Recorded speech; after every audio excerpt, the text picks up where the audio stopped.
for it. And we absolutely live in a racist society, and we live in an unequal and an unfair society. It's just that this is not a very sensible way of dealing with that fact. Now, that is the home run statement. We have an unequal society. That's true. It's true. He says this is not an effective way of dealing with it. Yes, that's been my point this entire show. It's not helpful to make everything about race. It's not helpful to keep blaming white people. It's not helpful to say every single thing that something does that might affect someone is harmful or a harm or it hurts people. I get it if you think Justin Bieber looks stupid or you don't like how he looks or you hate Justin Bieber or you don't care at all valid. But to think that anyone of color or not, but particularly of color, is hurt by this shows a broken society and a broken individual. No one is hurt. No one is. If you tell me, Larry, you don't know their experience. If you're hurt by this, it's not this that hurts you. You have a deeper problem in you. And I'm not being condescending. If you are hurt, if you're a person of color and you are hurt because Justin Bieber wears dreads, you have a deeper issue within you that you have to work on. You have been broken by our society. That's the reality. That should not hurt you. You cannot like, I think he's stupid. Whatever. It's fine. But if you're actually hurt, that's a problem deep inside you. And you need to be looking at that. And I know that sounds condescending. It's real. Well, yes, I was going to come to you, That in the last... Oh, sure, no problem. No, coming to you, I'm just going to ask you, because we asked before about appropriation. I want to turn and ask you then, what would you regard as being an act of cultural appreciation? Cultural appreciation, I think, tends to happen a lot more organically. I grew up in London. There's a there's a diverse community there, and often what happens is that subcultures are formed through that process. But it has to be an organic thing. I think to go back to what Emma was saying about erasure, in the last week with the debate that was happening around Corey Goldstein, who was wearing dreadlocks at a San Francisco university, there was. Yeah, that's the kid. The dreadlocks at the San Francisco. Why was that a debate? Shame. I'll go one step further. Shame on the parents. Shame on the parents of those teenagers who raised your kid to be so sensitive and so broken that everything has to be perfect for them, or they have a heart attack, or they just drop dead. How dare someone do or say? Shame on the parents for raising a child that has no resilience to anything that might make them feel uncomfortable. How are they supposed to be successful in life when they can't take any setbacks at all? There's a lot of real commitment to kind of the history behind the dreadlock. How many people wanted to mention that? It's a hairstyle, for Christ's sake. Stop. History behind the dreadlock. Stop. John said it. Other people have had it. Lots of people have had it. Vikings had it. Africans had it. Egyptians had it. Lots of people have had dreads. I get it. Please stop this. What's wrong? Why are you giving this credence? Why aren't you saying what I'm saying? This is terrible. The Celts also wore dreadlocks, the Vikings Many also did. wore dreadlocks. And what happened in that conversation, even in that debate, was that the African-American community, the Black community, the Rastafarian community were completely deleted from the discussion. Yes, thank you. This is exactly what Missy said. Thank you, Missy, for bringing this up. Just what you said. If you guys didn't hear that, the Black community was deleted from the conversation. Why? Because you attack the white people and call them racist. And when you call people racist who aren't racist, they have to defend themselves, because people who aren't racist hate being called racist. The only people who like being called racist are actual racists. They don't mind because they're actually racist. But if you actually defend yourself, it's because you're not racist. You don't like being called racist. So what do? You find other answers. You double down and say, see, I'm right. See, I'm not racist. So you delete. And now the people who want to be included get deleted. This only makes things worse. And she's like, well, they shouldn't have done that. What did you expect from them? To favor a group of people who haven't existed for the last 1,000 years, Right. And it's this level of erasure that we're talking about. Well, let's talk about. No, but you're encouraging it. I have an idea. Let the dude wear dreadlocks because he thinks it's cool. And if it gets cool, then you can wear your cool dreadlocks too. And everyone will think it's cool. And if he wears it and people don't think it's cool, you can learn, oh, I shouldn't wear dreadlocks. No one thinks it's cool. That you could just say nothing. I know it's crazy. You could just say nothing. You could go, it's hair.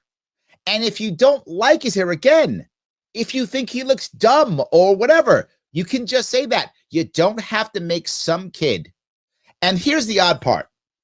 If you're a white guy wearing dreads, you're probably left-leaning. You might not be. That's kind of stereotypical, but you know what I'm talking about. You probably are. You're probably down with the movement. You probably are. You're probably a Black Lives Matter guy. You probably are. You might not be, but the odds are you are. So now you've just turned him off. You've pushed away your ally. I would think that you'd want an ally in your battle. Clearly you don't. Clearly you don't even want an ally. How stupid is that? Different kind of erasure that you might call it, Emma. If you look at Beyonce, who got a lot of flack for taking a Bollywood theme in India as part of a Coldplay music video. So Beyonce picks up an Indian theme, Bollywood theme on her videos. Was Beyonce guilty of cultural appropriation? All right, Ben now. I Ben, think come on, cultural Ben. appropriation isn't just about kind of taking the signifiers of a different cultural group and wearing or using them. Oh, it's not. actually more about power dynamics. And as far as I'm aware, there isn't Power. So Beyonce's not powerful compared to Indian people, right? As far as I'm aware, superstar Beyonce doesn't have a power dynamic over India, one of the poorest countries on the planet. No, it's no power. Stop. isn't such a discrepancy of power dynamics between African Americans and Indians, and there's not kind of a systematic use of Indian culture by African Americans for their own kind of material and cultural. Yeah, but the reverse is true, isn't it? I'll ask this seriously, and this is not to be stereotypical, but if you know many Americans who are of Indian descent, and I know many of them, the amount of Indian youth I know who love Black culture, oh my God, it's all over. Love Black culture. Basketball, rap music, many. I mean, obviously not every Indian kid, of course not. But I think many of them do. They like Black culture. Is that cultural appropriation? I don't know. It seems insane to think this. Beyonce wants to go ahead and use a Bollywood theme. So what? Let her do it. Some kid wants to wear dreads. So what? This idea of cultural appropriation is trying to put us into more and more boxes. Gain in the same way that global popular culture takes and takes and takes from Black culture, but Black people are rarely credited. I don't know what you're talking. Black people are rarely credited. Where is she getting this from? Am I wrong? I don't know. Where is she getting this from? It seems silly to me. So do you accept the difference, Ian Dunn, that actually, if Beyonce, for example, because you were saying there's a kind of similarity in terms of power between, for example, an African American culture and an Indian culture, that actually it's okay for Beyonce to wear dreadlocks. Is that what you're essentially saying? That there is a difference? I'm saying there's a difference because it's about power dynamics. Do you accept that power dynamics?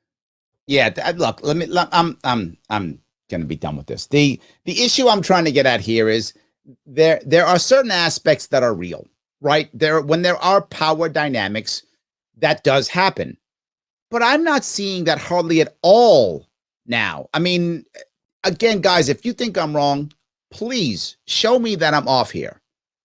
But what I see here is if you go back 70 years, 60 years, 50 years, there were many times when Black artists literally had their stuff stolen by white elites who had a system that was stopping them. That was happening. That was, in fact, in the 30s and 40s, the norm. Of course it was. Of course it was. Now, nowhere near as much.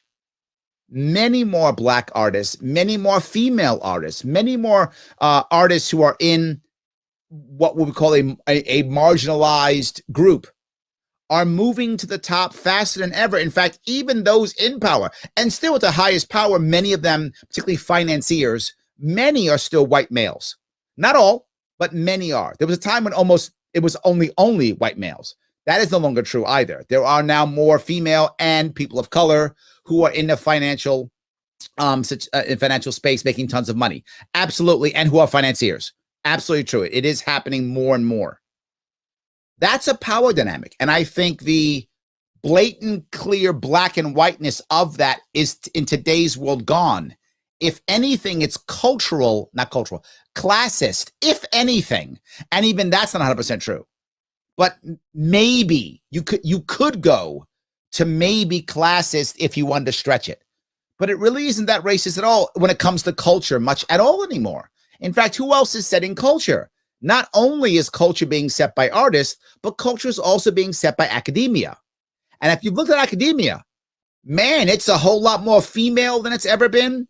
It's a whole lot more color than it's ever been. She's an academic herself, right? She's an academic herself, and she's helping to set culture. So this is an old school idea that just isn't the same anymore. It just isn't the same anymore. It's different. It's not the same as it has been. And if you're worried about a power dynamic, I get it. But to think that any of that has anything to do with two things, Justin Bieber's hair, it doesn't, or anyone else wearing dreadlocks, or wearing a dashiki if you like it, or whatever, right? Or whatever, or drawing anime because you think it's cool, or whatever you think. None of that has to do with any of that. It is only, and next, you don't get permission from a group of people. That entire concept is dumb. How do you get permission from a group of people? How does it even work?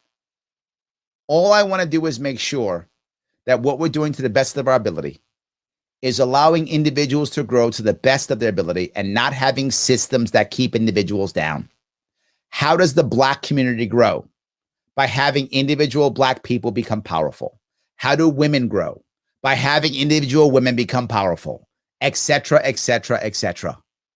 Allow people to be powerful, allow people to be strong, and their individual groups will also become strong.